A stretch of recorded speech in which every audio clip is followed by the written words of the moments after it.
You know that sinking feeling when you realize a client conversation is going sideways, when the tone shifts, the demands pile up, and you're wondering if you did something wrong or if this is just part of the business. Here's the truth. Most new agents don't hear. Difficult client situations are almost never about you being a bad agent. They're about whether you spotted the red flags early, set clear boundaries from the start, and knew when to loop in help. In the next 15 minutes, I'm going to walk you through the exact framework for identifying early warning signs, de-escalating tense moments, setting professional boundaries that actually stick, and making the confident decision about whether to work through the issue or walk away. By the end of this video, you'll have scripts you can use word for word and a decision-making process that removes the guesswork when things get hard. Let's start with something important. If you're a new agent and you've had a difficult client situation, that doesn't mean you're failing. It means you're in the business. Every single top-producing agent has stories about clients who pushed boundaries, ignored advice, or made unreasonable demands. The difference between agents who burn out and agents who build sustainable careers is this. They learn to spot problems early, respond with calm professionalism, and make clear decisions based on process, not panic. That's what we're building today. Here's what makes difficult client situations so stressful for new agents. You don't yet have a mental library of normal hard versus this needs to stop. You might second guess yourself, wondering if you're being too sensitive or if you should just work harder to make them happy. But here's the reality. Most difficult situations become completely manageable if you do three things. Spot red flags early, set clear written expectations, and stay calm, firm, and professional when you enforce boundaries. Notice I said when, not if. Boundaries only work if you're willing to enforce them, and that's where most new agents hesitate. We're going to fix that today. Let's talk about the early warning signs that a client relationship might become difficult. These show up in the first calls, consultations, and showings, and if you know what to look for, you can adjust your approach before things escalate. First, unrealistic expectations. This is the client who wants the perfect property at a price far below market, expects instant offers on their listing, or completely ignores the current market data you show them. They're not asking questions to understand. They're dismissing facts because the facts don't match what they want to believe. That's a red flag. Second, scope creep. This client constantly asks for one more favor, extra showings, detailed market analysis for properties they're not serious about, errands that fall outside your agreement. And when you gently bring up the extra work or suggest discussing additional fees, they get defensive or dismissive. They're testing your boundaries to see if you'll hold them. Third, poor communication patterns. They're slow to respond when you need decisions on important matters, but they text or call at all hours and expect you to reply immediately. They treat your time as less valuable than theirs, and that imbalance only gets worse if you don't address it early. Fourth, aggressive or disrespectful behavior. This includes yelling, insults, threats, discriminatory remarks, or undermining you in front of other professionals. Even one instance of this behavior is a serious red flag. You are a professional and you deserve to be treated with respect, period. Fifth, the blaming pattern. This client talks about so many bad agents they've worked with before, with vague stories where everyone else was always at fault. If everyone they've ever worked with was terrible, the common factor is them, not the agents. This pattern suggests they won't take accountability if things don't go their way with you either. Here's the key. If you see multiple red flags early, slow down. Don't speed up to try to please them. Clarify expectations in writing. Document everything and loop in your broker to flag the file. Let me say that again for the new agents in the back. Involve your broker early, not later. As a new agent, you should err on the side of bringing your broker in sooner than feels necessary. Your broker has seen these patterns before and can help you navigate them with confidence. Now let's talk about setting boundaries professionally, because clear boundaries prevent most difficult situations from exploding in the first place. Start by defining scope and success up front.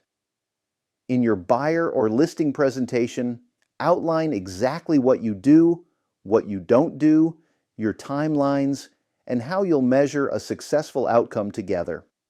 Don't assume they know what's included in your service. Spell it out. Then, put expectations in writing.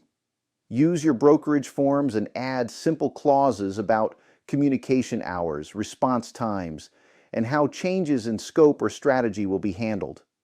Written agreements protect both of you and give you something concrete to point back to if boundaries get tested. Next, model your boundaries consistently. If you say you respond during business hours except for emergencies, actually do that. Respond during your agreed hours. If they push, calmly repeat the boundary and bring the conversation back to the next concrete step. Consistency is everything. If you cave once, they'll learn that pushing works. Here's a sample boundary script you can adapt for communication hours. Listen to the tone here because it's firm but supportive. I'm fully committed to your sale, and part of that is having focused working hours so I can be at my best. My normal response window is 9 a.m. to 7 p.m. If something truly urgent comes up outside that window, text the word urgent as the first word, and I'll prioritize it first thing in the morning. Notice what that script does. It affirms your commitment, it sets a clear boundary, and it gives them a path for real emergencies without inviting chaos. That's professional boundary setting.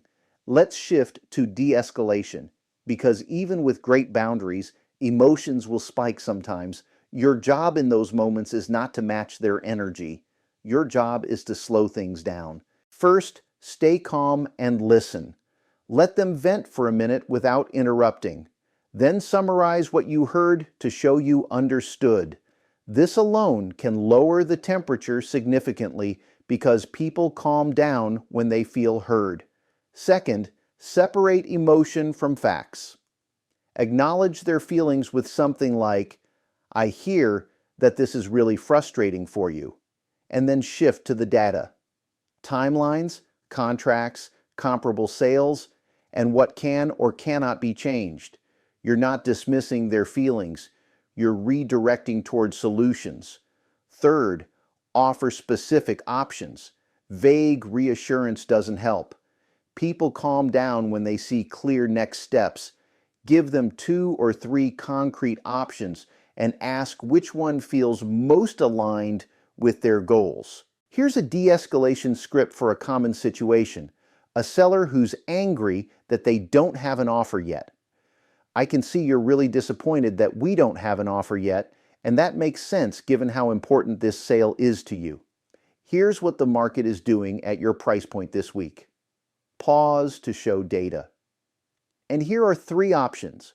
We can keep the current strategy a bit longer to see if the right buyer comes through. We can adjust the price to be more competitive with recent sales, or we can add specific marketing upgrades to increase exposure. Which one feels most aligned with your goals right now? That script acknowledges emotion, grounds the conversation in facts, and empowers them with choice. That's how you de-escalate professionally. Now, let's talk about when to involve your broker, because this is where new agents often wait too long. You should involve your broker immediately when you see potential legal or ethical issues.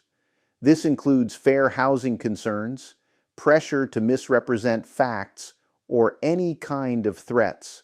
Don't try to handle these alone. Involve your broker when a client is persistently aggressive, threatening, or refuses to follow contractual terms despite your clear explanations and documentation. Your broker can step in with authority and experience that protects both you and the brokerage. And involve your broker when you're considering releasing a client or changing the representation structure. This is not a decision you make alone. Your broker can coach you on scripts, help with documentation, and decide whether to reassign the client to another agent or release them from the brokerage entirely. Here's what brokers can do that you can't do alone. They bring institutional authority, they've seen these patterns dozens of times, and they can make decisions that protect the brokerage's reputation and your license. Use that resource. It's not a sign of weakness to involve your broker early. It's a sign of professionalism. So, how do you decide whether to work through a difficult situation or fire a client? Let's break this down with a simple framework. With unrealistic expectations, if the client is upset but open to data, options, and an updated plan, you usually work through it. But if they refuse to accept market reality after multiple documented conversations, strongly consider firing them. With scope creep and time demands, if they're asking for more help but accept that extra work may cost more or change timelines, work through it. But if there's a pattern of demanding unpaid extras and ignoring boundaries even after you clearly reset them, strongly consider firing them.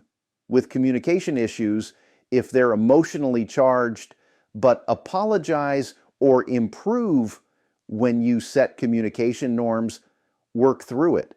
But if you're dealing with harassment, insults, discriminatory language, or threats, even once, strongly consider firing them immediately. With ethics and risk, if there are gray areas that can be fixed with clear documentation and broker input, work through it. But if they're asking you to lie, cut corners, or violate the law or the code of ethics, fire them. There's no gray area there. Here's a sample script for firing a client. The tone is calm but firm, and it assumes you've already discussed this with your broker. At this point, it seems my approach is not the right fit for what you're looking for, and I respect that. After discussing this with my broker, our brokerage is going to end our client relationship so that you're free to work with someone whose style better matches your expectations. We'll send you the necessary cancellation paperwork today so you can move forward without delay. Notice what that script doesn't do. It doesn't blame. It doesn't over-explain. It doesn't apologize for having boundaries. It simply states the decision clearly and professionally, and it moves them toward next steps. That's how you exit a client relationship with your integrity and license intact.